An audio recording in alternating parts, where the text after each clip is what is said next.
All right, it is 4 o'clock on a Monday, and today we are coming to you live from the old state capitol here in Frankfort.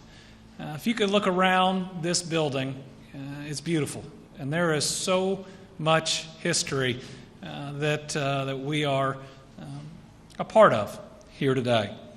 The Kentucky Historical Society has a campus on 3 sites here in downtown Frankfort. The Kentucky History Center, which was last week, the Kentucky Military History Museum, and the Old State Capitol. Completed in 1830, the Old State Capitol is a Greek revival building, and here's what most people don't know.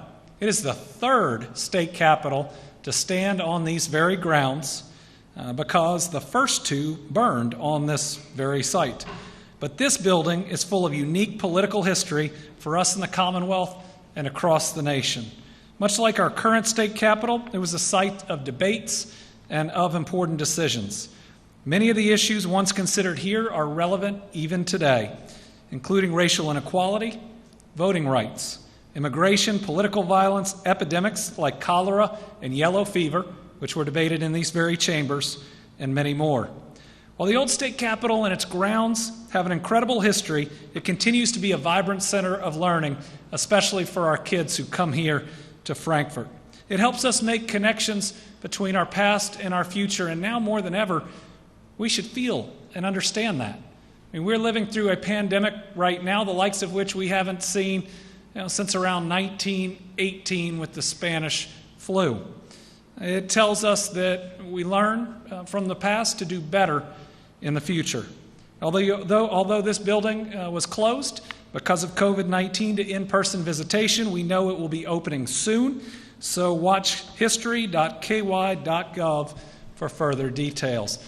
We appreciate this opportunity to show the people of Kentucky another part of our unique history here in Frankfort, and another amazing place to come and see, get that educational opportunity. Let's start the way we always start, by remembering with every challenge we face here in Kentucky that we're going to get through it, and we're going to get through it together. We're going to get through this. We're going to get through this together. And today is a pretty special day in that 1 week from today, next Monday, just about everything in the Commonwealth will be open in some capacity. 1 week from today, bars, venues, including wedding venues, even Kentucky Kingdom, an amusement park here in Kentucky, will be open at some capacity. Now, it has already been a long road in dealing with this virus, and we know that there are many days ahead. But to go from a time when our cases were doubling every week, when our healthcare capacity was threatened, where we had almost zero testing, to where we are today, far exceeding our testing thresholds, and as you will hear our numbers today, having a pretty good week in maintaining and controlling this virus. We have come very far, which is allowing us to do more and more in our economy. But please remember that given that we are seeing spikes in many states that opened much faster than we did, our ability to do all of this, to see each other. Next Monday, it's groups of 50 or less. All those days when we were just healthy at home, trying not to go anywhere, think about it, groups of 50 or less. All that's dependent on whether we can adapt, on whether we can do what it takes moving forward, or do we just fall into old patterns. So remember, we used to say, hands, wash them, face, wear the mask, and space, stay 6 feet apart. If we're all willing to continue to do that, we can continue on this really positive trajectory where, if you saw the drop in the unemployment rate in just this last month, means that we can reopen our economy faster, we can move forward, and we can be healthy as we do it. Wednesday, the next time we come to you live from here, we're going to outline our plan to reopen schools. It's a comprehensive plan where there are some expectations and some very strong suggestions. And we are going to have that guidance, and it's a public health document. Some things schools will be able to do easily, some things will be harder, but from a public health standpoint, it's important that we put out there what the very safest practices and procedures are. I know it's been a long time coming, but it's coming out about the same time as other states, and there has been more back and forth dialogue in this one than maybe in just about any other area. I've always told you I have two priorities.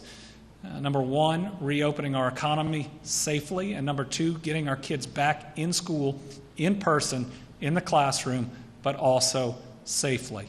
And we've seen some news out there, mainly from college athletes coming back on campus, that shows that it's really easy to bring people back. But in keeping them COVID-free and keeping them safe is going to require us doing things differently, to innovate, and to make sure that we are protecting our young ones. So I think as we move forward, then Dr. Stack is going to talk about different guidance that's going up today. I want you to really think about a rule of 50%. 50% of what you would normally have done is what you ought to be doing on any given day. If you would have gone to lunch and gone to dinner, just do one. If you would have gone to a certain number of meetings with others out there, cut them in half. It's just like most venues, most areas, like restaurants here, are about to reach 50% capacity. Let's think about that as a lifestyle as we move towards getting a vaccine for COVID. If we can do that, and this comes directly from the President's doctors, I feel like we will be in the right place to make sure we can continue our reopening without seeing what we have seen from some other states. And I think today's numbers are an example of that. First, as an update from Sunday, we had to revise that to add 3 additional cases that came in that had not been counted. So Sunday's number wasn't 117, it was 120. And that's a pretty good number. When we look at, 120 is way too many cases of COVID because we don't want any cases of COVID, but it is much better than what we had seen, especially a full week before. And today continues reports that are lower than when we saw those 250, 350 reports. Today, and again, it's part of the number of labs that come in, is one of the lowest Mondays we've had in a while. We're announcing only 90 new cases of COVID-19. One of the first times, at least in a little while, that we have been under triple digits. With those 90 new cases, our total cases are 13,839. Now 13,449 are lab confirmed, 390 are probable. As of today, we've tested over 352,215 Kentuckians. That is, again, something that I am extremely grateful for, the work of so many to get us from a place where there wasn't a test that existed for this virus to now having the testing capacity to reopen safely. We just got to make sure we continue to go out and to get tested. Total number of Kentuckians ever hospitalized, 2,532, currently 349. Ever in the ICU, 987, currently 67, remaining really low. Total number recovered, 3,534. Right now, our hospital occupancy, our total beds, only about 50%, so we have a lot of room there. And ICU occupancy is about 70%, still a lot of room there in case we do see a spike. Number of cases today by county, 27 in Jefferson, 5 in Campbell and McCracken, 4 in Fayette, Shelby and Warren, 3 in Boone, Franklin, Kenton, Washington, 2 in Boyle, Callaway, Christian, Clark, Graves, Lincoln, Marion, Marshall, and Perry, and 1 in Bullitt, Davis, Fulton, Greenup, Jessamine, Johnson, Leslie, Madison, Nelson, Trigg, and Whitley. Here's the best news of the day. We are reporting no new deaths today for COVID-19. At least in the last 2 months, I only remember 2 of these days. And for somebody who has read genders and ages and counties, knowing that each one of them is a loss of now 526 Kentuckians, to have no reportable deaths today is special. And we're very grateful and blessed that at least for a day there is a reprieve from a virus that is aggressive and can be deadly. The racial and ethnic breakdown on total cases, 73.22% white, 15.08% black, 6.39% multiracial, 4.63% Asian. Ethnicity, 83.2% non-Hispanic, 16.8% Hispanic. On deaths, 79.92% white, 16.63% black, 1.83% multiracial, 1.62% Asian. And on ethnicity, about 95.76% non-Hispanic and 4.24% Hispanic. Again, this virus has shown us what inequality in healthcare, especially over generations, can do. It results in death. Our commitment is to absolutely fix it going forward. Given both our numbers for the last week and some of the reopenings now, with just about everything reopen at some level and others stepping up, I wanted to give Dr. Stack a chance to talk about where he thinks we are and some of the guidance that will be up online today, which gives everybody at least a week to prepare for their opening. Steve?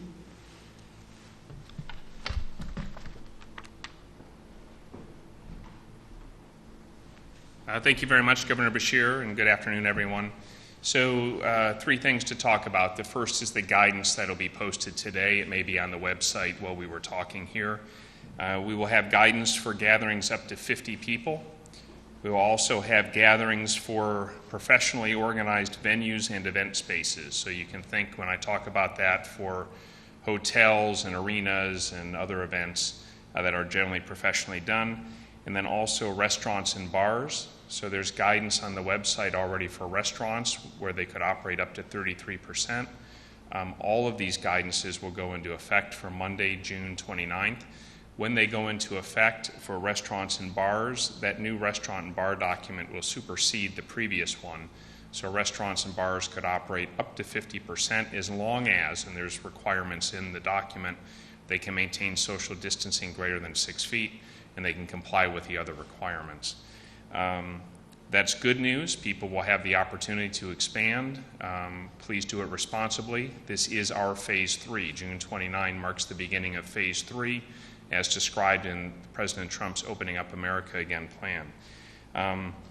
These plans all require the steps you should all be well familiar with right now. You need to socially distance more than 6 feet from each other if you are not from the same family household or same household.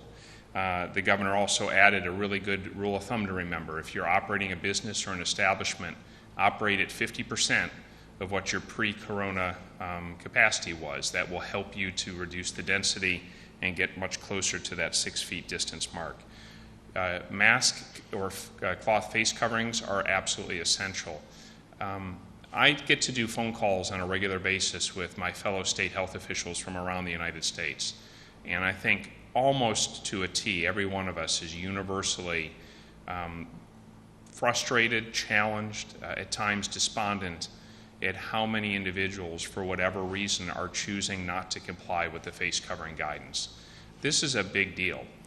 These little things are cheap, they're simple, and they make a big difference. And so either to keep yourself safe or someone you care about or love, or to keep others safe, please use cloth face coverings whenever you are near other people. It is simple and it can help us to be able to keep things open if we comply. Hand and surface hygiene, please. Wash your hands often, use hand sanitizer often. Certainly anytime you touch or come in contact with objects that other people may use. And also fever and coronavirus symptom screening. Please, every single day, check your temperature. If you have symptoms of fever, cough, loss of smell or taste, vomiting or diarrhea, shortness of breath, if you have those sorts of symptoms, stay home, arrange for a test, get the test, and then stay home until you get the result. These are the steps we have to take to keep ourselves safe. I want to thank, as I make this third point, thank the governor. The governor has been supportive of this entire emergency response and encouraging me to be able to share the science and the medicine as I understand it and try to give you straight talking advice. This is a dangerous disease, and we are seeing in other states dramatic surges. And I showed last Monday these surges. And in Arizona, it's a vertical climb. And when I talk to people in some of these other states who are in similar positions of responsibility, they have concerns about what they're seeing. It's not just about testing more. It's about also hospitals seeing more patients positive for coronavirus who are needing medical care, and hospitals getting an increased number of patients in the hospital for COVID-19. I don't see what we're doing as inconsistent. I see what we're doing as important because society has to return to some of its activities. We've acknowledged that all along. But we can only stay open, we can only return to these activities if people follow these simple steps we've asked. They're simple steps that are not always simple to execute because they really change the world as we know them. But these are the things we have to do until we get a vaccine or a treatment. So I really please ask you, because right now the governor's announcing for us really good numbers. I mean, we have good numbers recently, which enables us to responsibly attempt to go to phase 3 on June 29th. Whether we can stay at phase 3 or stay there responsibly depends on what you do back at home and what you do when you're out in public. So please, wear these face coverings and stay 6 feet away from people you don't live with whenever possible. And if we do these things and we work together and if we participate in the contact tracing, hopefully we can stay open and help Kentucky build back better and come back to maybe a slightly different but a better future going forward. So thank you very much, and thank you, Governor. James, let's show the long-term care numbers. As we've seen, long-term care is one of the most concerning areas. It's where in every state this virus is the most deadly. Since our last update, we've had 65 additional residents and 9 additional staff test positive for the virus. 1 additional death has been attributed. Now, I will say, when you look at the low numbers we've been reporting, we have been involved in a massive testing of all of our nursing homes, which is where we'd be worried the most. And to have low numbers testing in an area where it would spread very easily is also a positive sign that while these numbers are tough, they are stabilizing. Now, there is 1 positive case at Eastern Kentucky Veterans Center. The whole facility is being tested tomorrow by the Norton Gravity team. So, good numbers the last week, but here's how quickly things can go south. Arizona was having good numbers too. They're about 1.5 times the size of Kentucky. And in just 3 days last week, if you combine just 3 days, we've been at this months, since March 6th. In just 3 days last week, they had over 7,000 cases. Right now, we're under 14,000 total cases. In 3 days, they racked up half the total number that Kentucky has had since the very start. So it's just really important as we move forward that we continue to do the best we can to follow these rules. I know summer's here, and I know that it can be real easy to want to not do all the things that we need folks to do. All right, let's look real quickly at our primary election. While I would say it is coming up tomorrow, it has in fact been going on in Kentucky for about a month. One of the things that I did as governor is called up the National Guard to support any county and any number of their polling centers to make sure that we weren't putting the most vulnerable, which are typically our poll workers, at risk. I know Rachel will be back in a minute. I think she needs just a little bit of water. That's okay. There's no air conditioning in here, folks, and so I'll talk just a little bit until she gets back.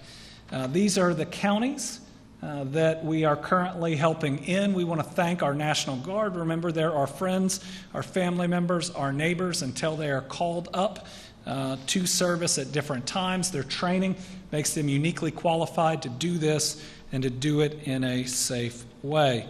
Also want to give you a brief update on the numbers leading into tomorrow as we know them. Right. Okay, so thus far we have had, remember, that between the Secretary of State and my office, we made an agreement which basically allowed mail-in voting for the first time in Kentucky's history.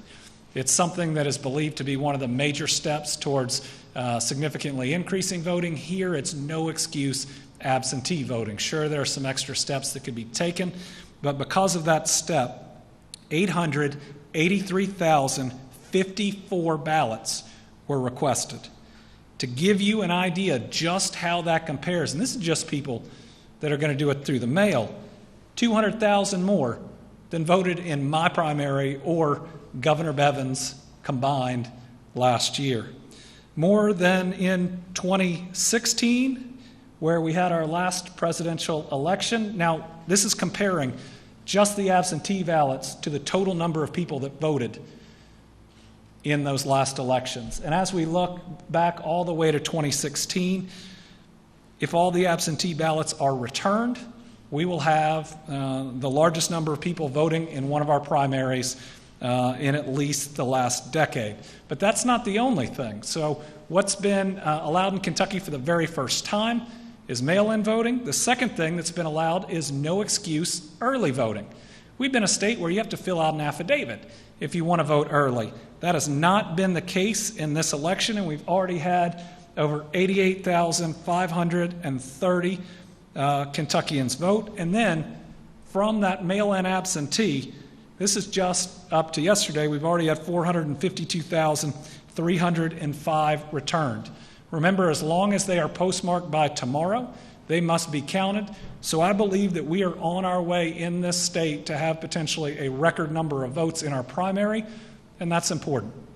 I know that there are concerns about numbers of polling places in different locations. We should always be concerned if we think more people could vote in a different way. But what I'd ask is that people look at all of the facts, including first ever mail-in voting, first ever no excuse early voting, and the numbers are already adding up to be the most significant primary in terms of voter interest and in votes that we have seen. Now, I know that there's been some specific interest in Jefferson County, so let's look at the numbers there. In 2019, again, a primary I was very interested in because I was in it. 133,405 folks voted in Jefferson County. Already 80-plus thousand more have requested absentee ballots, of which 102,000 have already come in, with 7,200 people voting early. Again, our expectation is we will see the largest primary vote in Jefferson County that we have, at least going back probably a decade or more. But everybody, vote. If that absentee ballot has come in and you haven't filled it out, it's got to be postmarked tomorrow. Vote. If it hasn't come in, you can go to the polling location and vote. There is still a little bit of time, I believe, today that most of those polling locations are open. You can go vote early. And tomorrow, if you haven't done any of those things, go and vote. I know in different areas around the state they're trying to do everything they can to get you in and out faster. I believe that can happen. Just make sure that we do what it looks like we're going to do. Have the single largest vote in a primary, at least that we have seen in over a decade. Last, a quick update on unemployment. First, let's start about where we've been. We talked about that the other day. The challenge we face is a deluge of claims, but it's also what infrastructure was there at the start of this to manage those claims. And what we've learned basically is a couple of things. Number one, if you design a system to tell people no, even if they should get unemployment, because a whole lot of people were told no before this, and then you starve that system consistently over and over and over, you're unprepared from an infrastructure standpoint for something like we're seeing right now, which is a record number of claims. So the challenges we face right now, and we won't solve any of them overnight, but we're working hard on them, is first a computer system that is 20 years old, that was installed the year I graduated from college, and I remember I got my first email address when I went to college.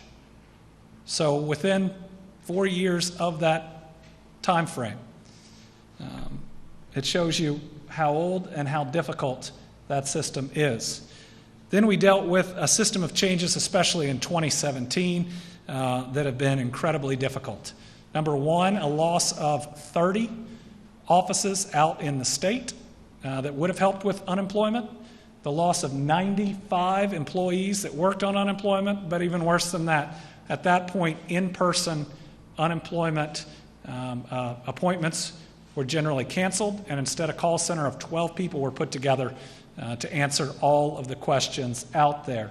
The budget was cut from $41 million to $25 million, and that's where we were in December when I came in. We'd made a few changes, including putting 12 people out into facilities, but with now nearly 1 million unemployment claims filed, we are in a place where we are working fast and hard to not just process as many claims as we can, but to rebuild the infrastructure. Because right now, or at least with what we were facing, the infrastructure didn't exist to be able to process that number of claims in a timely manner. But we've learned. We have now processed over 90% of the March, April, and May claims that have come in, which is a lot better than other states, but when you have almost 1 million claims filed, that still leaves a ton of people that need help. And so we're continuing to take steps and to make changes. So last week we were able to have our first in-person ability for people to come in, and I got to tell you, it helped. Those that came through were able to get help. What happened most often is somebody had checked a wrong box in filling out their application, and because the system was set up to tell you no, they never got a pop-up on the software when they checked it saying this will mean that you're not able. And fixing it is incredibly difficult, both in the system itself and with the lack of the number of people that we need, but we are going to fix to make sure that we can address those concerns. So 3 things today. Number one, I told you I was reorganizing the unemployment office to move it over to the Labor Cabinet. Today, our Labor Cabinet Secretary Larry Roberts is stepping in directly as the Commissioner of Unemployment Insurance. It's going to mean that the entire Cabinet is working on it day in and day out, and that the head of that Cabinet is working daily on these claims. I believe it is something that is going to hopefully speed things up. I believe that it's going to add some extra efficiencies, and I want to make sure that things are getting done and that things are getting better. Number 2, we are finalizing a contract with an outside vendor to be able to help us in processing, in communications, where we have needed to do so much better, and also in training. We got to get a whole lot of new, what we call adjudicators, people that can call you and get that claim sorted out. We got to get them done fast, and so having outside help is going to speed that process up, and I'm not willing to wait any longer for us to be able to do it internally. We've had long enough. If it takes outside help, and it does, people that know what they're doing, that have worked in this area forever, that have come in and fixed systems, and that are working in other states. That's exactly what I want. I'll pay whatever it takes to get this thing fixed. And last, near the end of the week, we hope to have some additional in-person services, and I hope by next week we will be out in the state in different areas. But I do want to continue to tell people that I wish tomorrow we could have every claim resolved. We still have the same system. We're still working to overcome the budget slash. We're still working to overcome the lack of employees as we train and as we add. Unfortunately, that takes time, and it's time many of you all don't have. I should also note, because Rocky Atkins, who's my senior advisor, told me when these changes happened in 2017, he filed a bill to stop them, to stop the cuts, to stop the consolidation of offices, and that bill never got a hearing. But this issue was in front of the House of Representatives in 2017. Now, that's the past. Just because it explains where we are right now doesn't mean that I don't have a duty to fix it, and I'm going to. I wanted to be a governor that helped people, and I know a lot of people out there still need help and are frustrated, so we are going to fix it. But what I hope is that we have bipartisan support throughout every branch of government to make sure that this doesn't happen again, and we have the type of investment in a state budget with support from every branch to make sure that we never starve this safety net again, not just now, but if this happens again 100 years from now, shame on us if we haven't fixed it. All right, we'll move into questions because it is warm in here. And I know it is a beautiful day outside. I have just a few here, and we have a number of reporters with us today. Why don't we start with Phil? As far as the unemployment situation is concerned, like the health, you know, like how many in-person places you might be able to have across the state of Kentucky next week? So the question is, how many places across Kentucky will we likely be able to have next week, given how much the office was starved and the number of people that are trained to be adjudicators, and what we need to continue to do in the office? Because not everybody with the oldest claim is going to be able to come to a place, and we still need to be helping them. It's likely that we will have probably 2 to 3 at the beginning of next week. And again, still in the planning stages. My hope is that regionally we can get up to 4 to 5 to where everybody could be within a certain distance. What we're doing right now is we saw everybody who stood in line way too long on Friday and didn't get help. They all had an appointment today, and I think we're through them. Tuesday and at least Wednesday, we want to make sure we reach out to everybody who drove up those days next week and didn't get helped. And I know those lines, ended up making national news. And it struck me, the first day, everybody said, "Oh, this is a great idea." And, well, it's not what the idea is. It was necessary to help people. But you know what it did? It put a face on it. But it's not just a face on what's going on in Kentucky. It's a face on what's going on around the country and the pain that people are in. And while, it may have been used in ways that make Kentucky or me look bad, a face on people's pain and suffering is important. It's important for everybody out there to know how much people are hurting. And I hope it helps both this administration and others get the support that they need to make sure it doesn't happen again. Karen. With you, have you talked about the lines last week? Is it possible, or have you considered having some sort of sign-up portal like the texting? So the question is about having a sign-up portal if we do when we do further in person. That's one of our challenges, and that's what we need some of the outside help with. When you're working with such an old system, I got to tell you, I've asked for give me the 100 oldest claims, and I can't get them.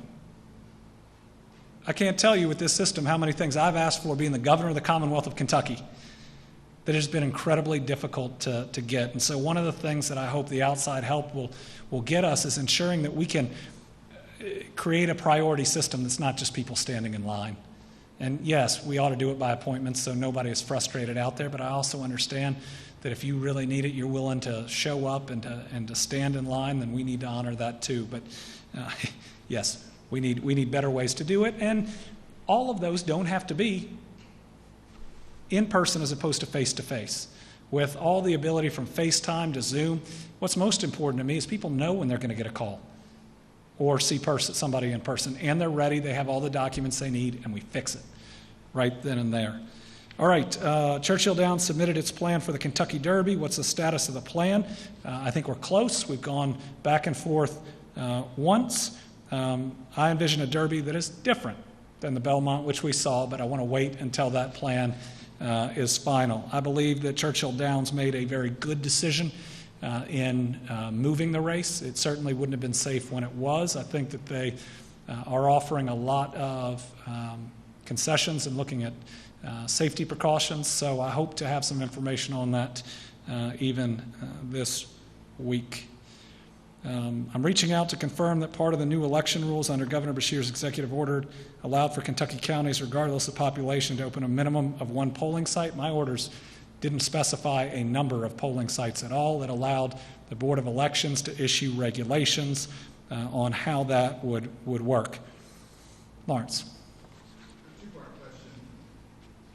Does the low numbers we're seeing kind of indicate this slower reopening schedule that you put out earlier, and some of the steps you've taken along with that? And the spikes we're seeing elsewhere in the country, does that concern you going forward with reopening?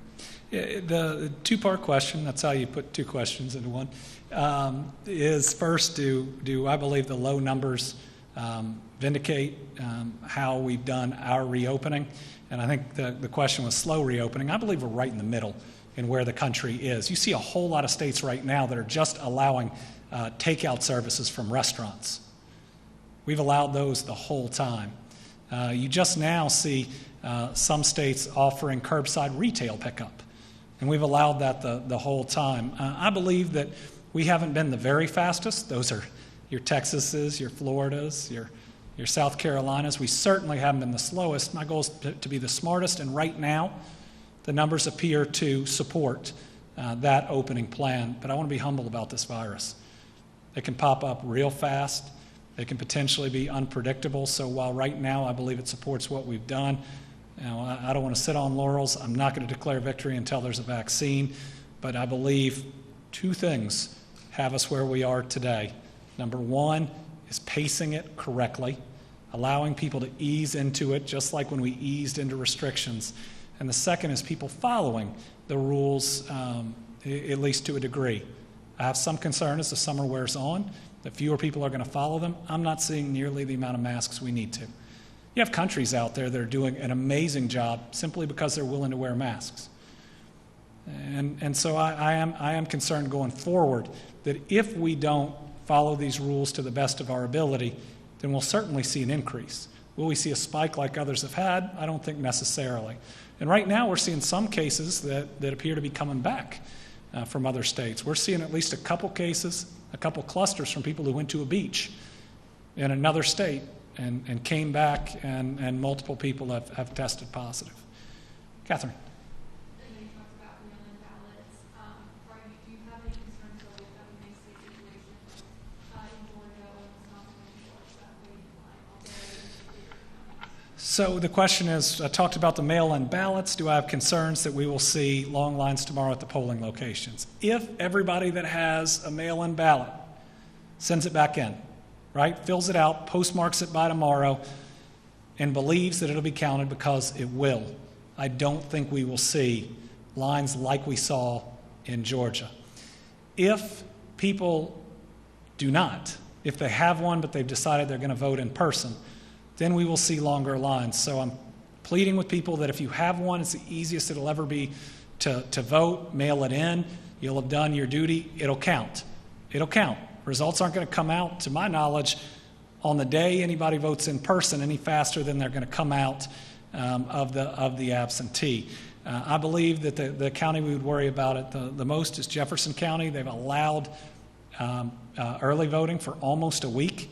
Now, it hadn't been taken advantage of in the way that I would have hoped, and if we ever get a chance to do early voting again, I hope a lot more people come out earlier. I do believe they've got a big setup at one of the largest places, and so my hope is that we don't see those lines. Now, if we do, it's because people are showing up to vote in numbers that we've never seen, and we will have a significantly higher primary vote count than we've ever seen. If so, wear a mask, spread out, get that vote counted, but do it safely. But I will say that, yes, I mean, everybody would like to have more than one polling location in an area. I get that, and I think it's a valid criticism. But I think you got to add in first time ever in mail-in voting, first time ever in no excuse early voting. Since an executive order I signed 3 days into office, 170,000 plus people with the right to vote that otherwise wouldn't have had it. Morgan. You commuted the sentence for some people so they can get out of being incarcerated because of the virus. Of those, the Department of Corrections released 199 people into the custody of the law enforcement agency. Does that kind of tweak or negatively impact the purpose of what you were doing, and that they're being released not at home but into another form of custody? So the question is, of some folks we released from prison early because of the COVID virus, and remember they had to satisfy a couple of things. Number one, non-sexual, non-violent crime. They have to have been very close to finishing their sentence, or they had to be within 5 years of finishing their sentence and be medically fragile. Some of those individuals were turned over to other law enforcement units because they also have convictions, oftentimes from other states and other areas. And so while I can commute a Kentucky sentence, I can't commute them in other places. There are also some that still had charges pending. Does it frustrate the intent of what we were doing? Only if they come back to a Kentucky facility and are still in that Kentucky facility, then that does create a problem. But while I can do a number of things as governor, there are certain limitations, especially with other states that under the law I can't address. Phil? Based on that 50% capacity, could you possibly see in a like Rupp Arena, the Yum Center, even sporting events, at 50% capacity late in the summer, early next fall? Can I see sporting events at 50% capacity this summer or early fall? Indoor events, that would be a challenge. But I can see, again, if you can socially distance, if you can get 6 feet from a family unit in each direction, if people will wear masks, because at a sporting event, when you're standing up and you're rooting for your team, you could spread the virus like that, then I certainly can see the opportunity for fans in the fall. When you move to an outdoor sport, we believe it's a little bit safer. Again, you have to make sure that you have the distancing. Another thing that we need in all of these, and it's something Kentucky Kingdom is doing, for example, and they were very innovative at doing this. It's going to make going there safer, is to have a phone number attached to every ticket. And what that does, if you know where everybody's sitting or when they've been there and the ability to contact them, if we do have a COVID outbreak, then we're able to contact trace people who are at a very large event. And so if we're going to have these things with larger events, we have to be able to provide direct notifications to those who were there. I think that the organizations themselves, the conferences and the rest, are going to have to also look at what they're doing. And we got to look at the fact that when we deal with student athletes, we just got to make sure it's safe. It was a shock when, it was 22 Clemson football players tested positive. So we're going to have to make sure that it is safe for the student athletes and the fans, but I can see us certainly moving in that direction. So would you call this now still a plateau or a decline, and the president's beliefs were over-testing, your reaction, not us, but... We are not over-testing. We can't test enough. The more we test, the more we can contact trace.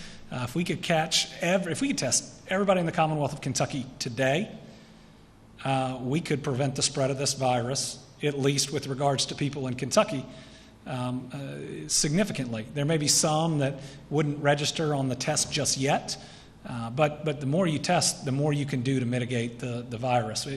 We want more testing even than we have right now, and if everybody in the Commonwealth were willing to get tested every 2 weeks, there's almost no limit to what we could do in terms of reopening and how safely we could do it. What was the first part of the question? Are you calling us still a plateau or Yeah, I think we are still in a plateau. And remember, I made sure that we were in a decline before when we could look at 2 weeks. What we've seen is we'll see, at the highest 300 and something positives, and at the lowest, on a non-Sunday, about 120. It's kind of bouncing back and forth there. Remember, a plateau won't be the same number, but it'll be when you graph it out on an average. It'll be. I think we are still at a plateau. We may be fortunate to stay at a plateau with the additional contacts that we have, especially with everything else we're reopening, because every time we do an additional reopening, people are going to have more contacts with other people. We're going from 10 to 50 people. If we can stay plateaued, that means we're managing the virus. And having 50% of our hospital beds open, 30% of our ICUs, most of our ventilators are all positive signs. Lawrence. Your thoughts on the founder of Brady Industries getting $6 million to essentially go away from this lawsuit, and there's still no limit? Well, it's a question on Brady announcement that the former CEO was paid $6 million to settle that lawsuit. I don't have the details of that payment yet, but we need to look very carefully at where that project is and the state's investment. Our state is either going to have a finished aluminum mill that creates the jobs that are being promised, and that's the outcome that we would all prefer, or we're going to get our money back. I'm going to make sure that one of those two things happens. Let me read one here. Working on a report about restaurants in Kentucky now being able to open to 50% capacity. Want to verify how COVID-19 guidelines like this are enforced among restaurants. Are they guidelines given to restaurants to incorporate as they choose? Are there penalties for not following the guidelines? The guidelines are mandatory in part. They are also guidance in other parts, must versus should and shall. Restaurants that do not follow it when they are inspected in any number of ways, yes, could be shut down, but what's more likely to happen is you're likely to have people that test positive and then it spreads in the restaurant, and that's going to shut you down for a lot longer. But I will say restaurants we're seeing around the Commonwealth, I think, are doing a great job. The way that folks have communicated with changes they want to see in the office has also been generally a positive discussion. We've learned a lot more about the industry, and we appreciate that. But I think that most restaurant owners out there want it to be a safe place and understand the ramifications if this thing spreads. Catherine?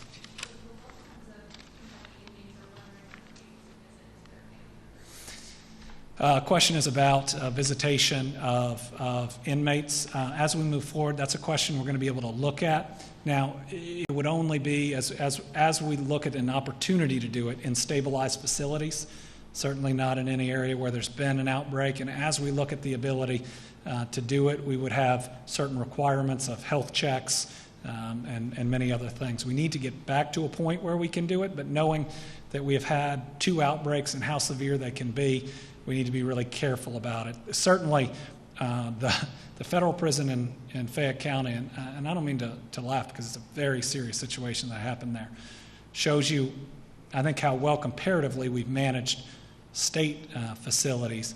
But because of the nature of a prison, one case can very quickly proliferate into so many. So I want inmates to be able to see their family, but I want them to not get COVID even more.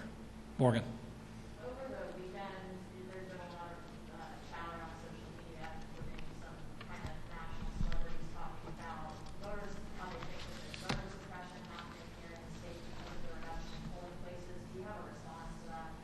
Well, we have more people that have requested absentee ballots than voted in any of the primary elections in the past, at least 5 years that we had up there. We've had mail-in voting for the first time in our history. I think that's the opposite of voter suppression. We've had no excuse early voting for the first time in our history. I think that's the opposite of voter suppression. We've had 170,000 people have their voting rights restored, which is, I think, the opposite of voter suppression. Now, that doesn't fit in Twitter very easily, and I get that. And yes, there can be concerns about one polling location, though I don't think it's being done intentionally to suppress the vote. But at the end of the day, I believe we're going to have more people vote in this primary than I've ever seen.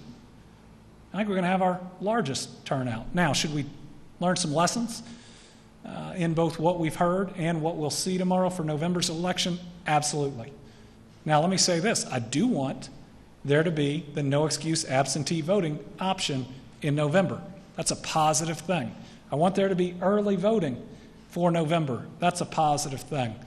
But especially if we see really long lines tomorrow, or if we see people that didn't vote that otherwise would have voted if there were more locations, then that's something that we're going to have to address. But I also want to make sure that we remember that COVID does have an impact. If you ignore an international health pandemic, then I guess things are simpler. But we also got to remember the poll workers that we have, and how susceptible they might be to this virus. But we're going to have numbers a week from tomorrow about the total number of people who have voted, and if it's higher than ever before, I hope that it's not me, it's the Board of Elections, the Secretary of State, and others, that people acknowledge that too. But I will remind that I didn't have any control on the number of polling locations that are out there. I just want to see as many people vote as possible. And if you had a mailing address this time and you got the information, it was easier than ever, but that doesn't mean that to some it may be harder than it should be. All right, we will be back here on Wednesday, my hope is, with 2 more days. of lower COVID numbers, and on Wednesday, we're going to talk about our Healthy at School proposals. And I just want to prepare everybody. We're going to be able to go back to in-person classes, at least part of a week. I hope all of the week. But it's got to look different. Now, if we say that it should be the same and we can't do all these things that we're asking people to do in the rest of their lives, we're not going to be able to tell you it's safe for kids to be all together in the middle of COVID, especially for parents and grandparents that are taking care of them that may be compromised for this virus. So I need people to keep an open mind and to understand that when we come out with this guidance, it's to protect our children. I'm the dad of a 9 and a 10-year-old. My 10-year-old is going to start public school here in Frankfort under our plan this year. So I'm going to go about this like not just a governor, but any parent would do to provide the best possible guidance to keep your kids safe.